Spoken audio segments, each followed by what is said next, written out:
O arrombamento aconteceu numa terça-feira à tarde, enquanto eu estava no supermercado. Cheguei em casa e encontrei a janela do meu quarto quebrada, gavetas do armário abertas e meu notebook desaparecido. A polícia fez um boletim de ocorrência, coletou impressões digitais e me disse o que eu já sabia. Sem evidências, havia pouco que pudessem fazer. Naquela mesma noite, encomendei um sistema completo de câmeras de segurança online com entrega no dia seguinte. Meu nome é Raquel Moraes e moro sozinha numa modesta casa de 2 quartos no bairro de Moema, em São Paulo. Tenho 32 anos, trabalho como analista de dados para uma consultoria e moro nesta casa há quase 3 anos. Foi a primeira casa que comprei depois do meu divórcio de Marcelo. E apesar do arrombamento, eu adorava o bairro. Ruas arborizadas, vizinhos amigáveis e um parque a apenas 2 quarteirões, onde eu corria todas as manhãs. O sistema de segurança chegou no dia seguinte. Incluía 4 câmeras, uma para a porta da frente, uma para a porta dos fundos, uma cobrindo a sala de estar e uma para o corredor que levava aos quartos. Passei a quinta-feira à noite instalando-as, seguindo as instruções cuidadosamente. Às 9 horas daquela noite, tudo estava conectado ao meu celular e gravando em um servidor na nuvem. Imediatamente me senti mais segura. Naquela noite, dormi melhor do que havia dormido em dias. Na sexta-feira de manhã, acordei às 6h30 como de costume, fiz café e conferi meu celular enquanto tomava café da manhã. O aplicativo de segurança mostrava uma notificação. Movimento detectado às 3h17 da manhã. Meu coração disparou. Toquei na notificação e assisti à gravação. A câmera da porta da frente mostrava a rua, quieta e vazia àquela hora. Nada incomum, mas quando mudei para a câmera do corredor, meu sangue gelou. Uma figura estava no meu corredor exatamente às 3h17 da manhã. A pessoa vestia roupas escuras, um capuz puxado para baixo, mas permanecia perfeitamente imóvel, encarando a câmera diretamente por quase 30 segundos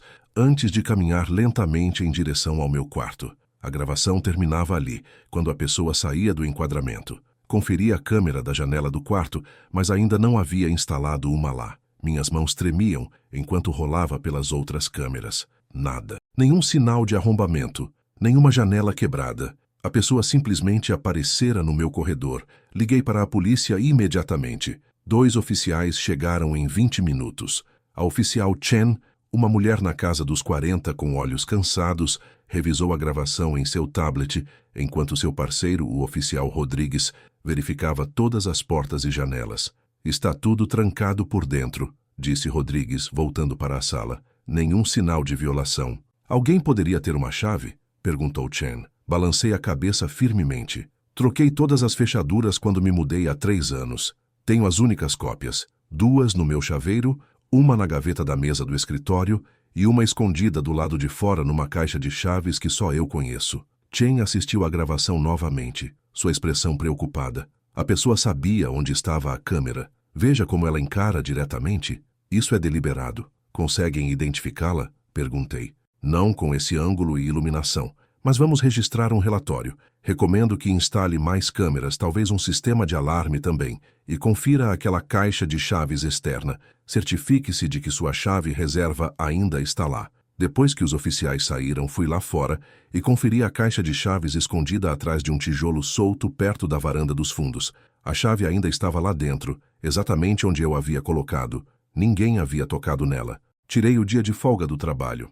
Em vez de ir ao escritório, encomendei 3 câmeras adicionais e um sistema de alarme com sensores para cada porta e janela. Também liguei para um chaveiro e troquei todas as fechaduras da casa novamente. Na sexta à noite, minha casa parecia uma pequena fortaleza repleta de câmeras e sensores. Naquela noite, mal consegui dormir. Cada som me fazia pular. Às 3 da manhã, estava bem acordada, olhando a tela do meu celular, alternando entre as câmeras. Nada aconteceu. A casa permaneceu silenciosa e vazia, exceto por mim. No sábado de manhã, exausta, fiz café e conferi a gravação da noite anterior. Meu coração parou. Movimento detectado às 3h17 da manhã. Com mãos trêmulas, abri o vídeo. A câmera do corredor mostrava a mesma figura vestindo o mesmo moletom escuro, parada exatamente no mesmo lugar. Desta vez, a pessoa levantou uma mão e acenou diretamente para a câmera antes de caminhar em direção ao meu quarto novamente. Isso era impossível. Eu estava acordada às 3 da manhã observando as câmeras em tempo real. Não havia visto nada, mas a gravação mostrava claramente alguém no meu corredor naquele exato momento.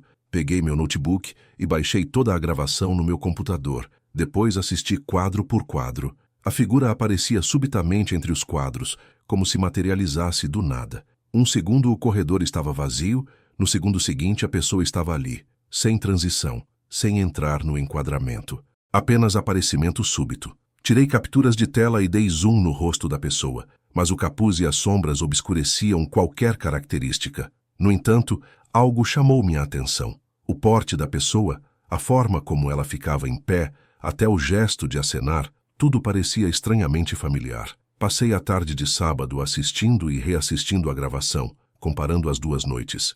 A figura aparecia exatamente às 3h17 da manhã ambas as vezes, ficava na mesma posição exata e caminhava pelo mesmo trajeto em direção ao meu quarto. Os movimentos eram idênticos, como se a mesma gravação estivesse sendo reproduzida duas vezes. Mas isso não fazia sentido. Eram gravações ao vivo de duas noites diferentes. A manhã de domingo trouxe outro alerta de movimento. 3h17 da manhã novamente. Desta vez, me forcei a assistir o feed ao vivo naquele momento exato. Meu quarto estava escuro, porta fechada. Olhei fixamente para a tela do meu celular mostrando a câmera do corredor. Vazio, completamente vazio, nada ali. Mas quando conferi a gravação na manhã de domingo, lá estava novamente. A mesma figura, o mesmo aceno, a mesma caminhada em direção ao meu quarto. Exceto que desta vez, quando a pessoa passou sob a luz do corredor, o capuz se moveu ligeiramente. Eu vi o rosto. Era o meu rosto. Deixei cair meu celular. Café derramou pela mesa da cozinha. Meu coração batia tão forte que achei que fosse desmaiar. Peguei o celular com mãos trêmulas e dei zoom no rosto.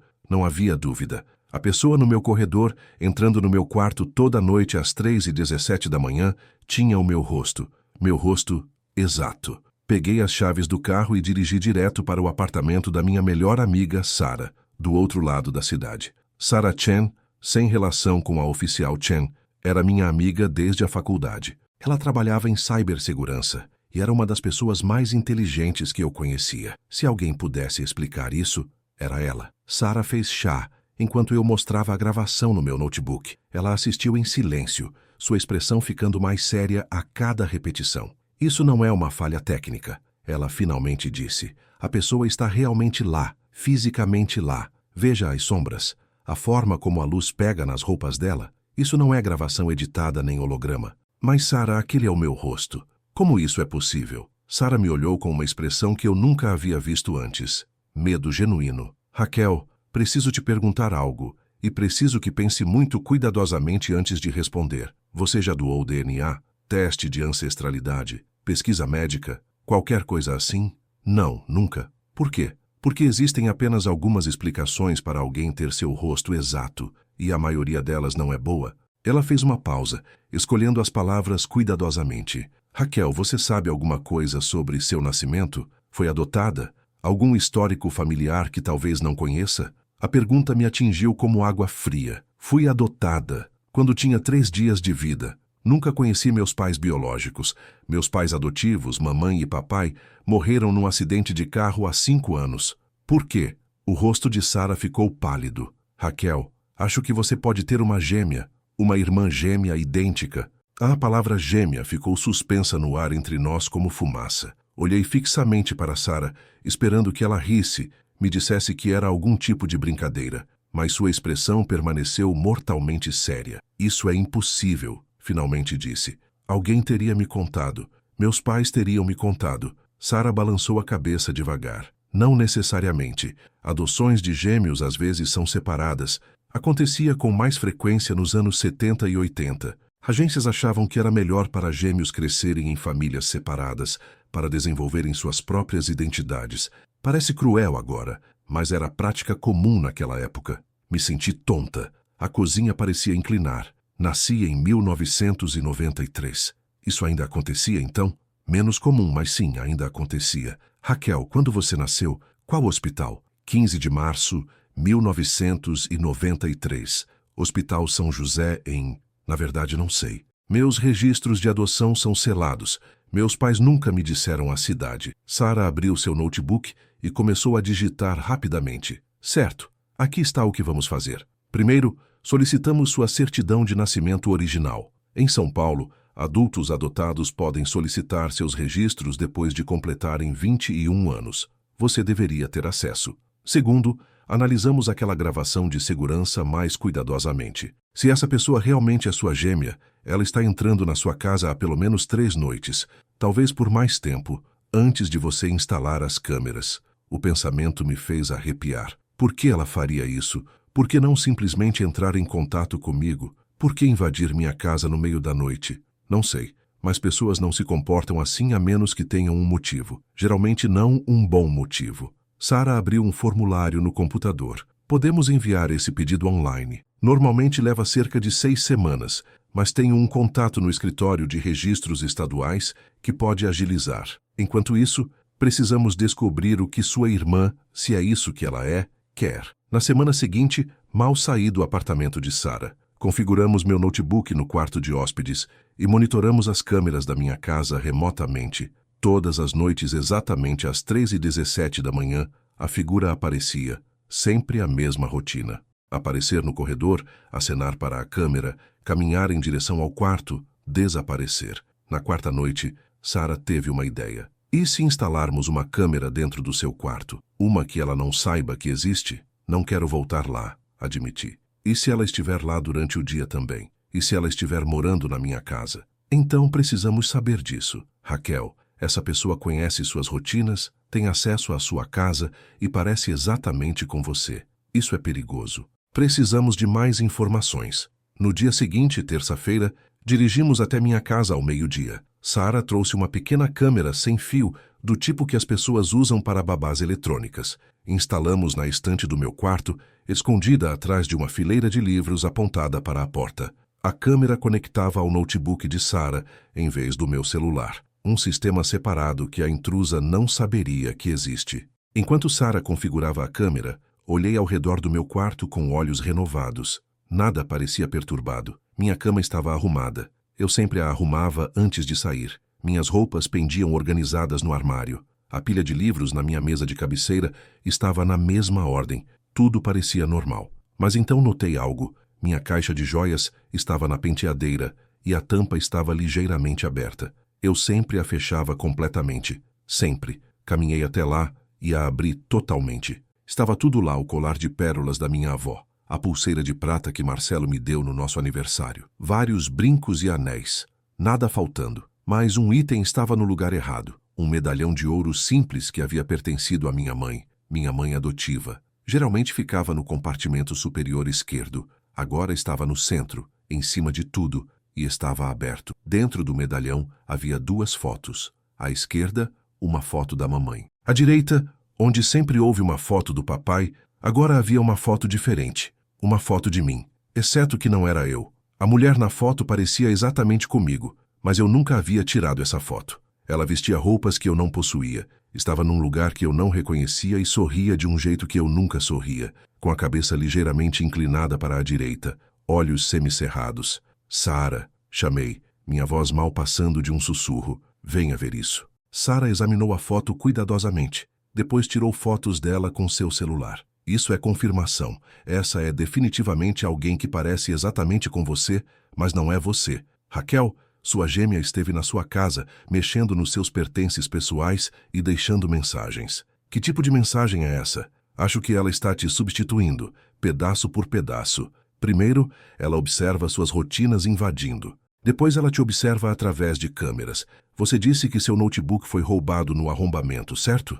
Ela provavelmente instalou spyware nele primeiro. Agora ela está se inserindo na sua vida. Essa foto no medalhão da sua mãe, ela está reivindicando sua família como dela. Um pensamento horrível me ocorreu. Sara, meu notebook de trabalho, uso para tudo. Banco, e-mail, arquivos de trabalho, tudo. Se ela teve acesso a ele antes de roubá-lo, o rosto de Sara ficou sombrio. Ela tem todas as suas senhas, todas as suas contas. Raquel, precisamos verificar seus registros bancários. Agora. Corremos de volta ao apartamento de Sara e fiz login no meu aplicativo bancário no computador dela, usando o gerenciador de senhas que mantinha no meu celular. Minha conta corrente parecia normal. Mas quando abri minha conta poupança, gelei. R$ 5.000 haviam sido sacados 3 dias atrás. A transação estava marcada como saque presencial numa agência do outro lado da cidade. Eu não havia feito aquele saque, nem sequer tinha ido àquela agência em mais de um ano.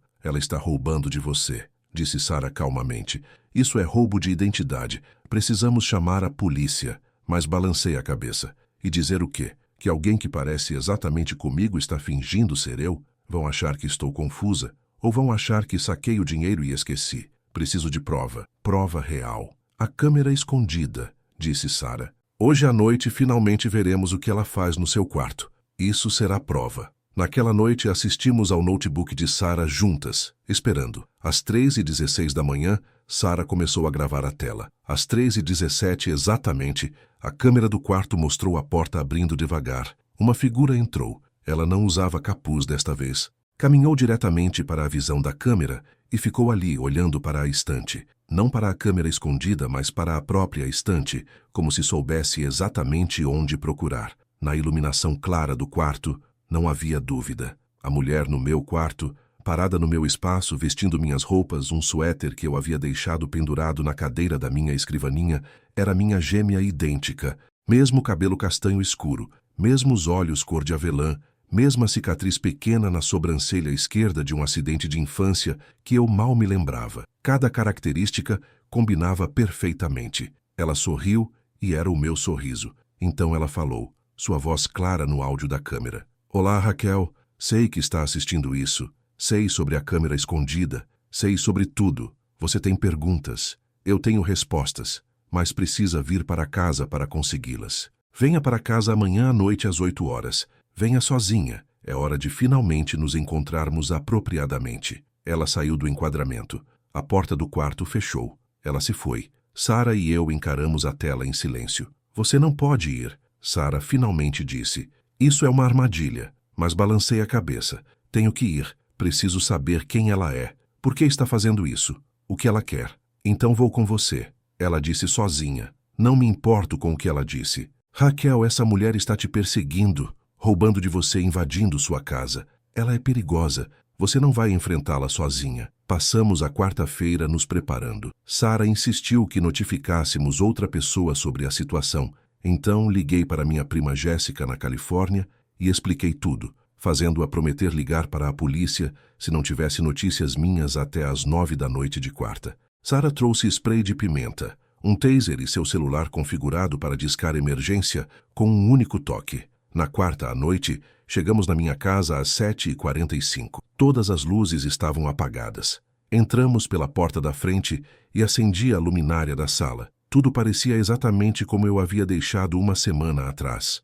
Ela já está aqui, Sara sussurrou, apontando para a cozinha. Um bule de café fresco estava no balcão, ainda quente, com 2 xícaras ao lado. Ela fez café. Para vocês duas. Nos movemos pela casa cuidadosamente, verificando cada cômodo. Vazio. Nenhum sinal dela. Finalmente, exatamente às 8 horas, voltamos para a sala e esperamos. Às 8h01, a porta do meu quarto se abriu. Ela saiu calmamente, vestindo jeans e um suéter. Meu jeans, meu suéter. Olhou para Sara primeiro, sua expressão decepcionada. Eu disse sozinha, Raquel. Encontrei minha voz. Quem é você? O que quer? Ela se sentou no meu sofá, na minha casa, como se pertencesse ali. Meu nome é Rebeca. Rebeca Moraes. Bem, na verdade é Rebeca Silva agora, mas mudei de volta para Moraes há 6 meses. Nosso nome, o nome que nossa mãe nos deu antes de nos dar para a adoção. Somos gêmeas, obviamente. Ela sorriu, mas não havia calor nisso. Gêmeas idênticas, nascidas em 15 de março de 1993, no Hospital São José, em Grande Junção, Colorado. Separadas 3 dias depois. Você foi para Tomás e Linda Moraes, em São Paulo. Eu fui para Francisco e Patrícia Silva, em Porto Alegre. Você conseguiu a boa família. Pais amorosos, lar estável, educação universitária. Eu consegui Francisco Silva, que saiu quando eu tinha 5 anos, e Patrícia, que passou mais tempo bebendo do que me criando. Havia tanta amargura em sua voz que senti como um peso físico. Sinto muito. Não sabia que você existia. Claro que não sabia. Eles garantiram isso. A agência de adoção, nossos pais, todos. Acharam que era melhor assim.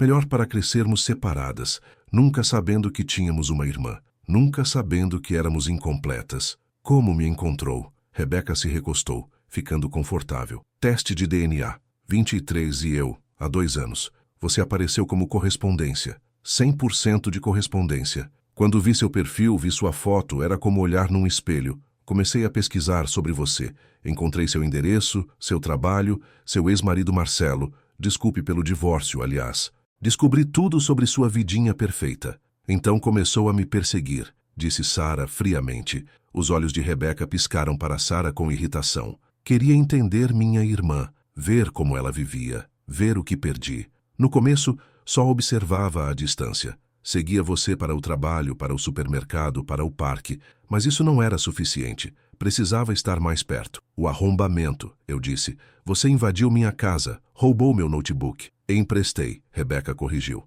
Clonei seu disco rígido e devolvi, bem, eventualmente. Precisava saber tudo sobre você. Suas senhas, seus arquivos, seus e-mails.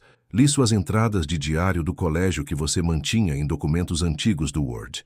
Muito tocante, aliás. Especialmente as partes sobre se sentir solitária e desejar ter uma irmã. A crueldade no tom dela me fez estremecer. Então qual é o seu plano? Roubar minha identidade? Assumir minha vida? Rebeca se levantou e pela primeira vez vi algo perigoso brilhar em seus olhos. Roubar sua vida? Raquel, você entendeu errado. Não estou roubando nada. Estou tomando o que deveria ter sido meu, o que foi roubado de mim. Isso não faz sentido, disse Sara se aproximando de mim protetoramente. Raquel não fez nada com você. Ela conseguiu tudo. A voz de Rebeca subiu abruptamente. Ela conseguiu os pais perfeitos, a infância perfeita, as oportunidades perfeitas.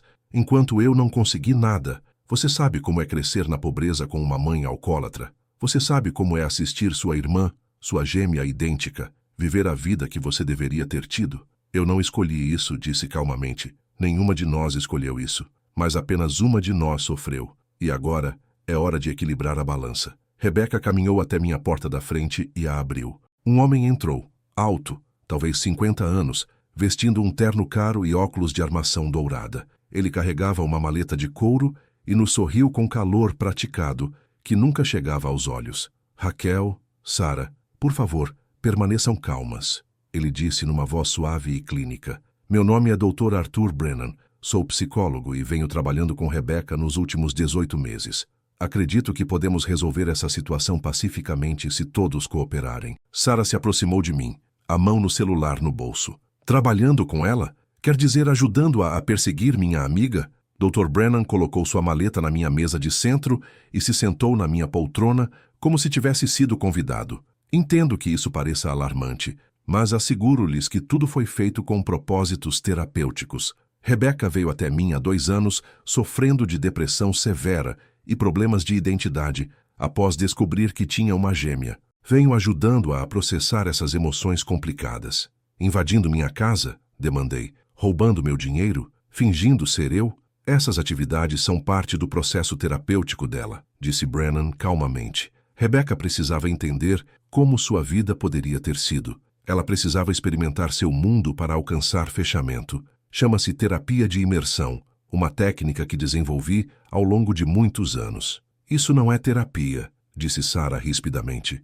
Isso é comportamento criminoso, e você está facilitando. Brennan sorriu pacientemente, do jeito que você sorriria para uma criança confusa. Sou psicólogo licenciado há 27 anos. Sei o que estou fazendo. Rebeca está fazendo progresso notável. Na verdade, estamos perto da fase de conclusão do tratamento. Algo nas palavras dele fez meu sangue gelar. Fase de conclusão? O que isso significa? Rebeca se sentou ao lado de Brennan e eles trocaram um olhar que parecia quase ensaiado. Significa que estou pronta para o passo final, ela disse. O passo onde me integro completamente na sua vida e você se afasta dela. Você quer que eu... O quê? Te dê minha vida? Quero o que é justo, disse Rebeca. Você teve 32 anos de vantagens. Agora é minha vez.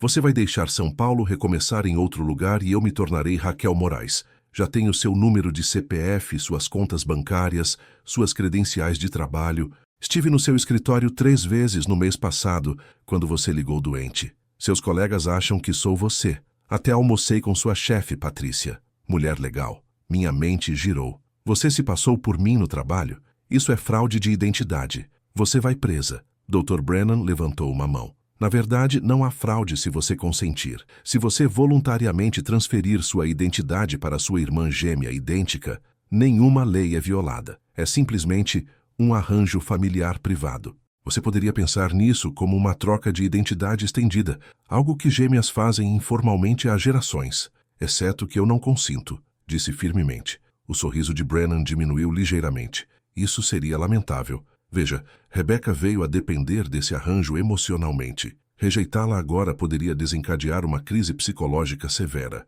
Não posso, em boa consciência, permitir que isso aconteça com minha paciente. Então sua paciente precisa estar num hospital, não na minha casa, disse Sarah puxando seu celular. Vou ligar para a polícia agora. Rebecca se moveu rápido, mais rápido do que eu esperava. Ela agarrou o pulso de Sarah antes que ela pudesse discar, torcendo-o bruscamente. O celular caiu no chão. Sarah gritou de dor e avancei, mas Brennan ficou entre nós, a mão levantada. Por favor, todos fiquem calmos. Violência não vai resolver nada. Sua voz permaneceu estranhamente nivelada, como se a dor óbvia de Sarah não significasse nada. Rebecca, solte-a. Rebecca soltou, e Sarah cambaleou para trás, segurando o pulso. Ajudei-a até o sofá, meu coração acelerado. Isso estava espiralizando fora de controle. Aqui está o que vai acontecer, disse Brennan sentando-se novamente e abrindo sua maleta. Ele puxou uma pasta grossa com documentos. Raquel, você vai assinar esses papéis. Eles transferem suas contas bancárias para o nome de Rebecca, autorizam-na a usar suas credenciais e concedem-lhe procuração sobre seus assuntos. Em troca, você receberá R$50 mil, o equivalente ao salário de um ano, e se mudará para uma cidade de sua escolha. Rebecca assumirá sua identidade aqui em São Paulo. Depois de um ano, se você tiver se estabelecido com sucesso em outro lugar, podemos revisitar o arranjo. Olhei para ele incrédula. Você realmente acha que vou assinar esses papéis? Acho que você vai considerar a alternativa, disse Brennan calmamente, e algo no tom dele fez meu sangue gelar. Rebecca tem sido muito paciente, mas sua paciência tem limites. Se você se recusar a cooperar, ela será forçada a tomar ações mais diretas. Ações que podem ser lamentáveis. Você está me ameaçando? Perguntei, minha voz tremendo. Estou explicando a situação claramente. Rebecca investiu 18 meses nesse processo. Ela estudou cada aspecto da sua vida. Conhece suas rotinas, suas senhas, suas vulnerabilidades. Tem acesso à sua casa, seu local de trabalho, suas contas. Está preparada para avançar com ou sem seu consentimento. Com seu consentimento, isso pode ser limpo e pacífico. Sem ele deixou a frase no ar significativamente. Sarah falou, sua voz tensa de dor. Isso não é razoável. Vocês dois estão perturbados. Raquel, não assine nada. Rebecca se levantou e caminhou até a janela, olhando para a rua escura. Você não entende, Sarah. Isso não é sobre estar perturbada. Isso é sobre justiça. Raquel teve tudo entregue a ela enquanto eu não tive nada. Agora estou simplesmente tomando o que deveria ter sido meu desde o começo. Se nossos pais não tivessem sido separados, teríamos compartilhado tudo igualmente. Estou apenas corrigindo esse erro, roubando a identidade dela, tornando-me quem sempre deveria ter sido. Rebecca se virou para nos encarar. Já comecei, sabe? No seu escritório, Raquel, eles gostam mais de mim do que gostam de você. Patrícia disse que pareço mais confiante ultimamente, mais engajada com a equipe. Corrigi aquele erro de banco de dados que você vem ignorando há 3 meses. Organizei o sistema de arquivos que você estava querendo arrumar. Sou melhor em ser você do que você é. As palavras doeram mais do que deveriam. Você não tinha direito. Eu tinha todo o direito. Compartilhamos o mesmo DNA, o mesmo rosto, a mesma voz. A única diferença entre nós é sorte. Você teve sorte. Eu não. Agora estou recuperando o que a sorte roubou de mim. Dr. Brennan pigarreou. Raquel, trabalhei com muitos pacientes ao longo dos anos em situações semelhantes. Conflitos de identidade, trauma de separação de gêmeos, trauma de adoção. A resposta de Rebecca é, na verdade, bastante típica para alguém que descobriu uma gêmea tarde na vida e sente que foi prejudicada. Ela precisa de resolução. Esses papéis, ele bateu na pasta, fornecem essa resolução. Você assina, se muda, recebe compensação financeira e todos seguem em frente. É uma solução razoável. É chantagem. É compromisso. E aconselho fortemente que aceite. Sarah agarrou minha mão. Raquel, não. Saímos agora. Vamos direto para a delegacia. Isso é sequestro, extorsão, roubo de identidade. Eles vão prender as duas. Mas Rebecca riu. Com base em que evidência? Não houve ofensa. Não roubei nada. Saquei dinheiro de contas às quais tenho acesso legal. Não invadi. Raquel e eu somos gêmeas idênticas. E posso alegar que ela me deu uma chave. Não me passei por ninguém ilegalmente. Sou gêmea idêntica dela. E qualquer confusão sobre identidade é compreensível. E Dr. Brennan é um psicólogo respeitado que testemunhará que estava fornecendo apoio terapêutico legítimo. Sua palavra contra a nossa. E parecemos exatamente iguais. Quem a polícia vai acreditar? Ela estava certa. E eu odiava que ela estivesse certa. Tudo o que ela havia feito existia numa área cinzenta legal. Sem evidência clara de intenção de causar dano, a polícia provavelmente trataria como uma disputa familiar, especialmente com um psicólogo garantindo por ela. No entanto, Rebecca continuou, se você se recusar a cooperar e forçar isso a ficar feio, posso tornar as coisas muito difíceis para você. Sei coisas sobre você, Raquel. Li suas anotações de terapia depois do divórcio. Você as mantinha no seu notebook. Sei sobre sua medicação para a ansiedade. Sei sobre a vez que ligou doente no trabalho, mas na verdade foi ao cassino porque estava deprimida. Sei sobre a paixão que tem no seu colega Daniel, mas nunca agiu porque tinha medo de rejeição. Sei tudo. E posso usar. Meu rosto queimou de humilhação e raiva. Eram meus pensamentos privados, minhas lutas privadas.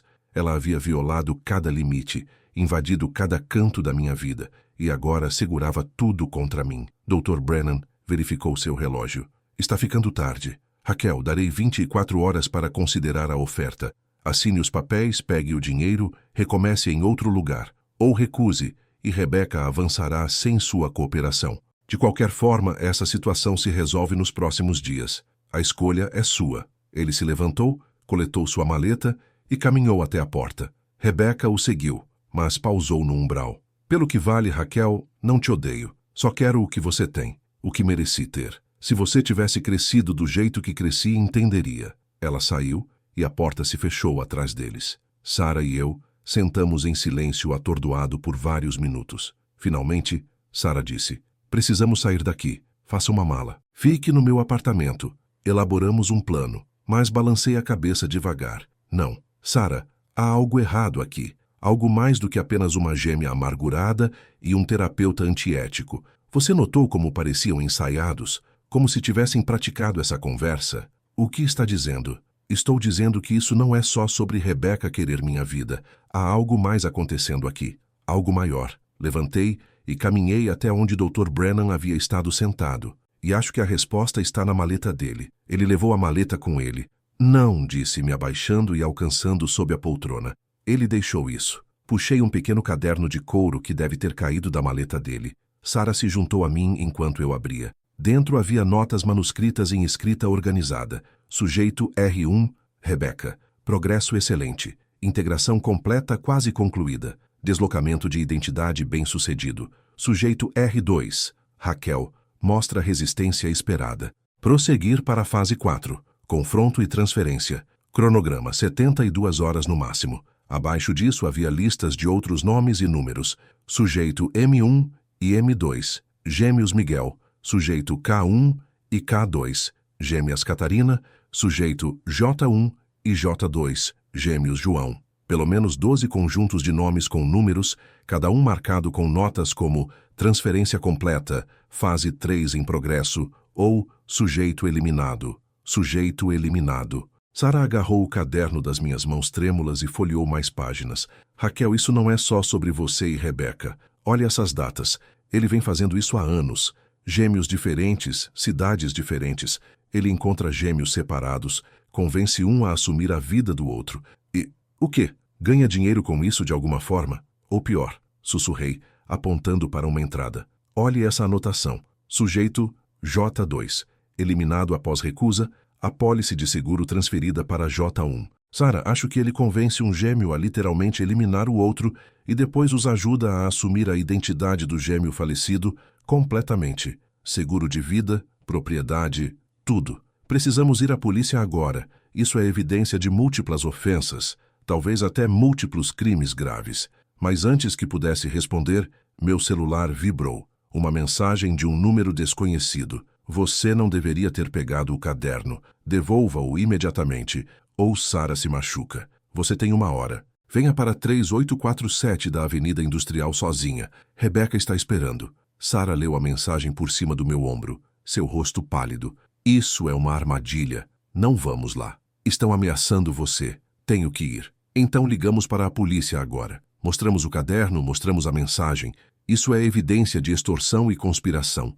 Eles têm que levar a sério agora. Eu queria concordar. Cada parte lógica do meu cérebro gritava que deveríamos chamar a polícia. Mas outra parte de mim, a parte que havia sido violada, invadida e manipulada, precisava confrontar isso diretamente. Precisava entender o que estava realmente acontecendo. Ligue para a polícia, disse, mas me dê 30 minutos primeiro. Preciso ver onde isso leva. Se algo der errado, você já terá policiais a caminho. Sara agarrou meus ombros. Raquel, por favor, isso é exatamente o que eles querem.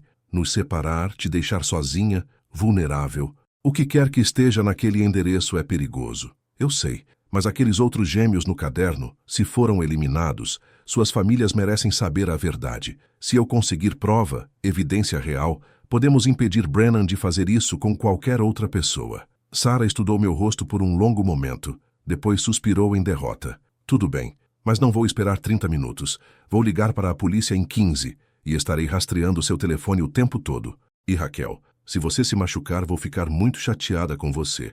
Apesar de tudo, quase sorri com isso. Combinado. A Avenida Industrial ficava no distrito de Armazéns, ao norte do centro de São Paulo, uma área de fábricas antigas e instalações de armazenamento, em sua maioria, abandonadas desde os anos 90. O número 3847 acabou sendo um prédio de concreto decrépito, com janelas tapadas e uma cerca de arame enferrujada. Uma pequena porta lateral estava aberta, luz derramando na escuridão. Estacionei na rua e conferi meu celular.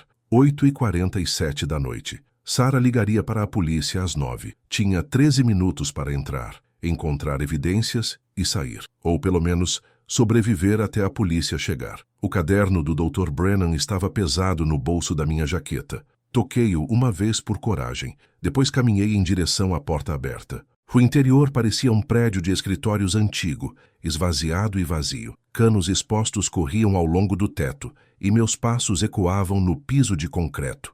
Um único corredor se estendia à frente, iluminado por lâmpadas nuas penduradas ao longo do teto. No extremo, vi outra porta aberta com luz além dela. Raquel, por aqui. A voz de Rebeca chamou daquela porta distante. Não torne isso mais difícil do que precisa ser. Caminhei lentamente pelo corredor, cada instinto gritando para eu correr. A porta no final levava a uma escadaria descendo para o subterrâneo. Mais luzes, mais concreto. Desci cuidadosamente, uma mão no corrimão.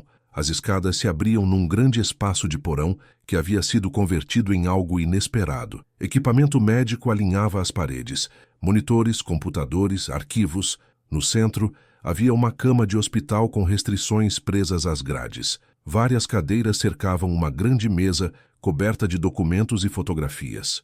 Parecia um cruzamento entre consultório médico e centro de comando. Rebeca estava perto da mesa, mas não estava sozinha. Dr. Brennan estava lá, junto com 2 outros homens que não reconheci. Vestiam uniformes de segurança e ficavam com a atenção casual de pessoas confortáveis com violência. Você veio, disse Rebeca, soando quase surpresa.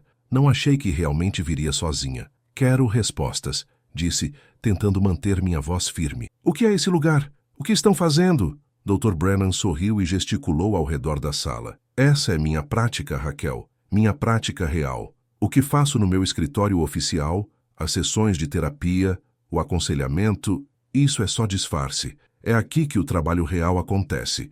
É aqui que ajudo os gêmeos a encontrar resolução. Causando dano a eles, seu sorriso desapareceu. Corrigindo erros biológicos. Veja, estudei gêmeos por 30 anos. Gêmeos idênticos são fascinantes. Mesmo DNA, mesmo rosto, mas vidas diferentes devido a fatores ambientais. Quando gêmeos são separados ao nascer, desenvolvem-se em 2 pessoas distintas, apesar de compartilharem tudo geneticamente. Um gêmeo pode ter sucesso enquanto o outro falha. Um pode ser feliz enquanto o outro sofre.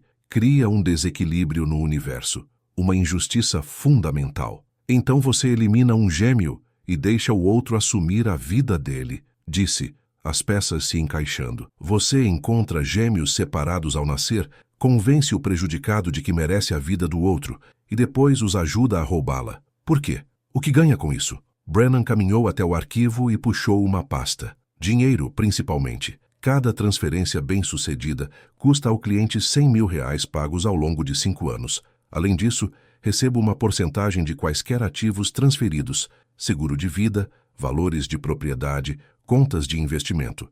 Nos últimos 15 anos, facilitei 23 transferências de identidade bem-sucedidas. Fiz uma renda substancial. Você é um criminoso em série. Sou um facilitador. Não causo dano a ninguém eu mesmo. Simplesmente forneço a oportunidade, o planejamento e o apoio. Os gêmeos fazem suas próprias escolhas.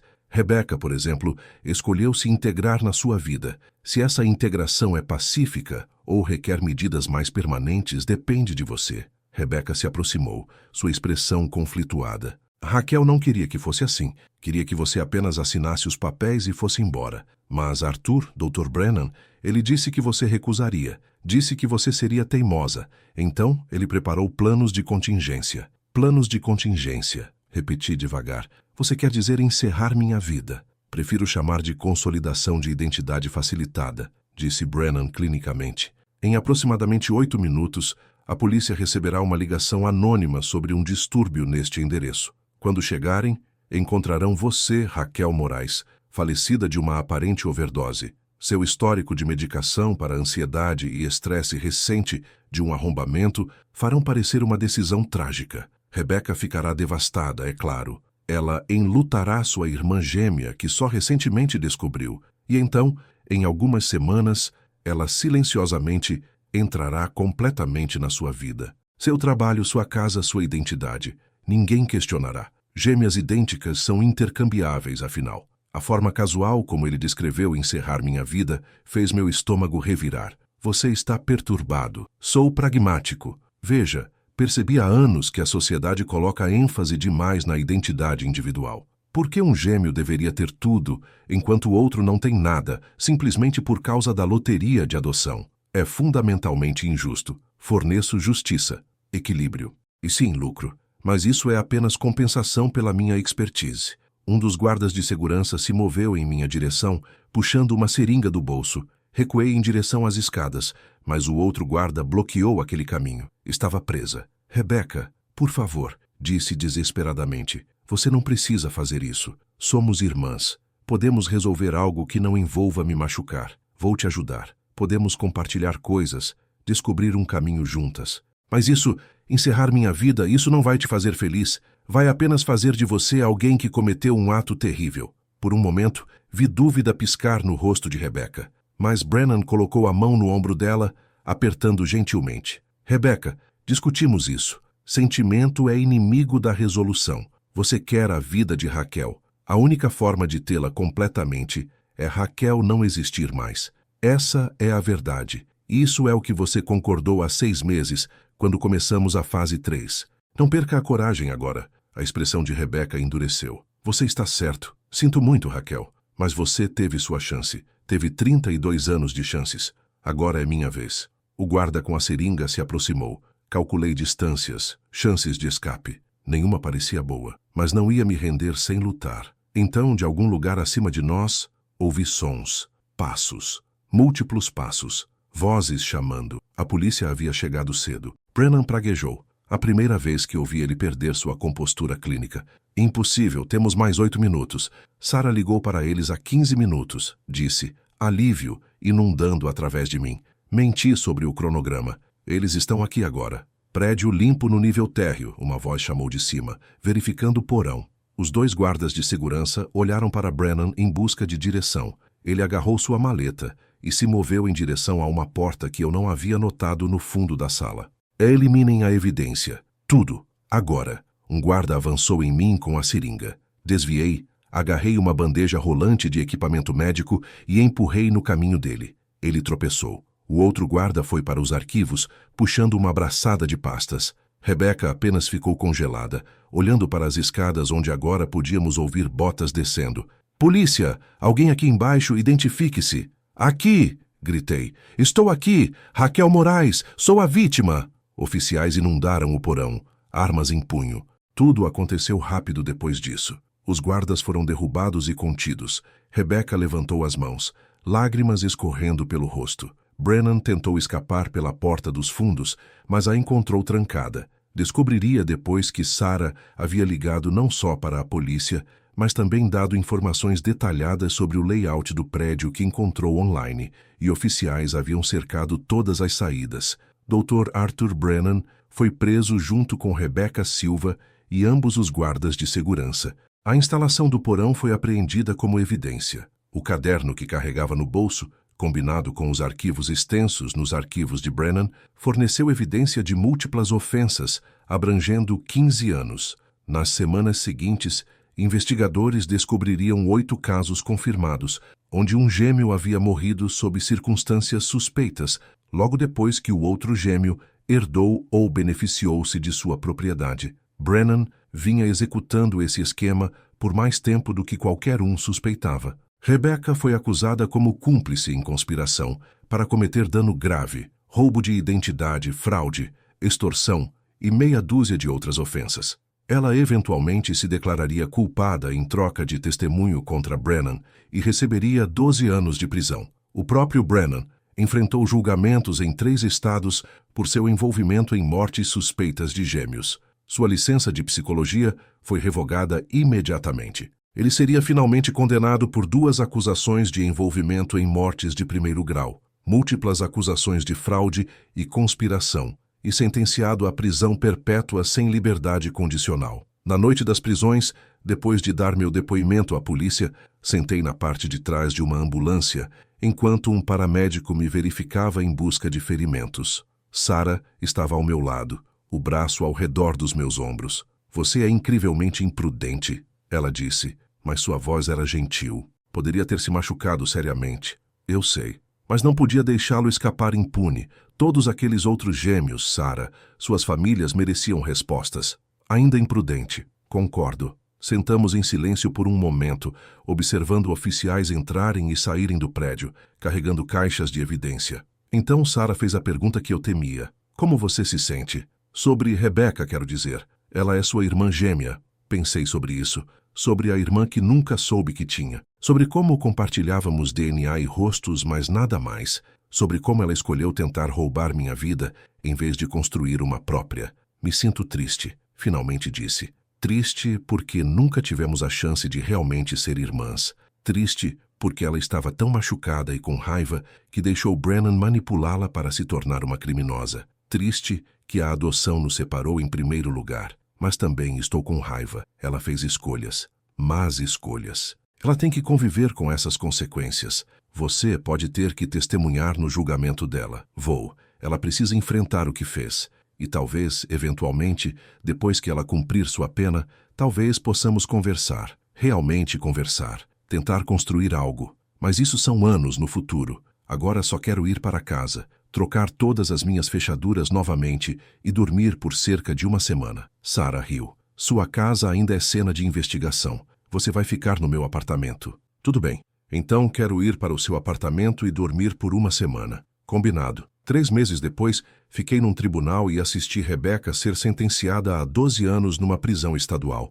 Ela olhou para mim uma vez durante a audiência, nossos rostos idênticos fazendo contato visual através da sala. Tentei ver remorso ali, ou arrependimento, ou algo humano. O que vi foi complicado, uma mistura de raiva, tristeza e algo que poderia ser anseio. Ela articulou 2 palavras antes dos oficiais de justiça a levarem. "Me desculpe." Não respondi, apenas assisti ela ir. Depois, do lado de fora do tribunal, repórteres me cercaram fazendo perguntas. Havia me tornado uma pequena sensação de notícias. Mulher. Descobre que gêmea idêntica estava tentando machucá-la. Dei uma breve declaração sobre ser grata pela justiça e querer privacidade para me curar. Depois escapei para o carro de Sarah. "Você está bem?" Sarah perguntou enquanto nos afastávamos. "Chegando lá", disse honestamente. "A terapia ajuda, terapia real, não do tipo Brennan. Bom, porque não vou deixar você sair da minha vista por pelo menos mais um ano. Você atrai drama difícil demais." Foi uma gêmea perturbada e um psicólogo prejudicial. Dificilmente é um padrão. Uma já é mais do que suficiente. Sorri apesar de tudo. Sara havia sido minha rocha através de tudo isso. A investigação, a atenção da mídia, os pesadelos, o processo lento de recuperar minha vida e identidade. Havia mudado todas as minhas senhas, fechado contas que Rebecca havia acessado e até mudado de emprego para evitar a estranheza de colegas que haviam conhecido eu, mas na verdade estavam conhecendo ela. Recomeçar foi mais difícil do que eu esperava, mas também foi libertador. Tive uma chance de reconstruir minha vida conscientemente, deliberadamente, com plena consciência de quão preciosa a identidade realmente era. 6 meses após o julgamento, recebi uma carta de Rebecca. Correspondência de prisão, cuidadosamente triada. Quase a joguei fora sem ler, mas a curiosidade venceu. A carta era curta. Raquel, sei que desculpas não são suficientes. Sei que não posso desfazer o que fiz ou tentei fazer. Mas quero que entenda que Dr. Brennan me encontrou no meu ponto mais baixo. Estava desesperada, amargurada, e ele me deu um alvo para toda aquela dor. Fez roubar sua vida parecer não apenas possível, mas justificado. Acreditei nele. Estava errada. O que fiz foi terrível, e passarei anos pagando por isso. Mas quero que saiba que te conhecer, mesmo naquelas circunstâncias horríveis, me fez perceber o que realmente perdi quando fomos separadas. Perdi uma irmã. Não uma vida para roubar, mas uma pessoa para conhecer e amar. Espero que algum dia, talvez anos no futuro, você me deixe tentar ser sua irmã apropriadamente, não tomando seu lugar, mas estando ao seu lado. Se esse dia nunca chegar, entendo, mas tinha que dizer. Compartilhamos sangue e DNA e um rosto. Talvez algum dia possamos compartilhar algo mais. Sua irmã Rebecca. Dobrei a carta cuidadosamente e a coloquei numa gaveta. Não estava pronta para responder. Talvez nunca estivesse, mas aguardei, porque ela estava certa sobre uma coisa. Éramos irmãs. A biologia havia tornado isso verdade antes de qualquer uma de nós ter escolha. O que fizemos com essa verdade dependia de nós. Ela havia escolhido mal, criminosamente, imperdoavelmente. Mas também era vítima, de certa forma, de circunstância, de manipulação, de seus próprios piores impulsos. Não a perdoei. Ainda não. Talvez nunca. Mas a entendi um pouco melhor, e entendimento, aprendi, às vezes era o primeiro passo em direção a algo parecido com paz. Entrei na minha vida reconstruída, novo emprego, novo apartamento, velha amiga Sara ainda ao meu lado, e carreguei esse entendimento comigo, não como um fardo, mas como um lembrete. Identidade é preciosa, família é complicada, e às vezes o rosto no espelho não é apenas seu próprio reflexo, mas uma janela para tudo que você poderia ter sido, para melhor ou pior. Escolhi melhor, e essa escolha, percebi, era a coisa mais poderosa que possuía. E assim, chegamos ao fim de mais uma jornada inesquecível. Se esta história tocou seu coração, mexeu com suas emoções, ou simplesmente te fez sentir algo, você pode me ajudar de 3 formas simples. Deixe seu like, é rápido, gratuito, e me mostra que estou no caminho certo. Inscreva-se e ative o sininho para não perder nenhuma das nossas próximas histórias. Comente abaixo qual foi o momento que mais te marcou nesta história. Cada like, cada inscrição, cada comentário me motiva a trazer mais histórias envolventes, emocionantes e repletas de reviravoltas para você. E se você conhece alguém que adoraria esta história, compartilhe. Às vezes, uma boa narrativa é exatamente o que alguém precisa para o seu dia. Obrigado por estar aqui comigo. Nos vemos na próxima história.